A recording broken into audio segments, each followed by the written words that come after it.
Mark your calendars.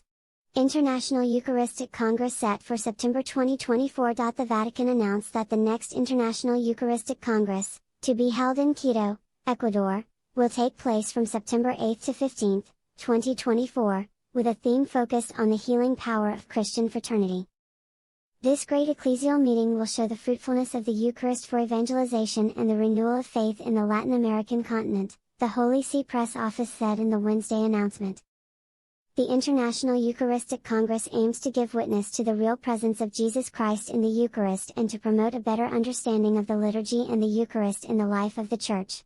The Congress is an occasion for regular prayer, Eucharistic adoration, large Eucharistic processions, and the celebration of Mass with Catholics from around the world. Events include spiritual talks, catechesis, and testimonies from church leaders and Catholic speakers. The 2024 Congress theme is Fraternity to Heal the World. You are all brothers. The theme, drawn from Matthew 23:8, comes from the full phrase, "You have but one teacher, and you are all brothers." Its context is Jesus' warning to the disciples to avoid taking titles to show that one is superior. Instead, he commands them to humble themselves to serve others.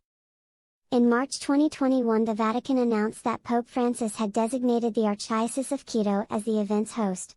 The Eucharistic Congress will take place during the 150th anniversary year of Ecuador's consecration to the Sacred Heart of Jesus. Ecuador was the first country to make this consecration. Quito, the capital of Ecuador, is in the foothills of the Andes Mountains at a lofty altitude of 9,350 feet.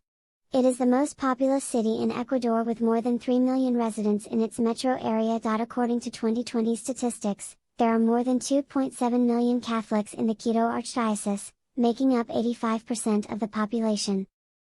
Ecuador has not previously hosted an International Eucharistic Congress. Bogotá, Colombia, which hosted a Eucharistic Congress in 1968, was the event's last South American locale. The upcoming Congress could be another opportunity for Pope Francis to visit South America. The Pontiff previously visited Quito during his July 2015 apostolic visit to Ecuador, Bolivia, and Paraguay. In 2021, Pope Francis visited Budapest, Hungary, to celebrate the closing Mass for the 52nd International Eucharistic Congress. That Congress had been postponed a year due to the coronavirus pandemic. The Congress is typically held every 4 years. The first International Eucharistic Congress took place in France in 1881. It has continued to be held every few years in a different city. Previous congresses have taken place in Jerusalem, Nairobi, Kenya, Melbourne, Australia, Korea, the US, and throughout Europe.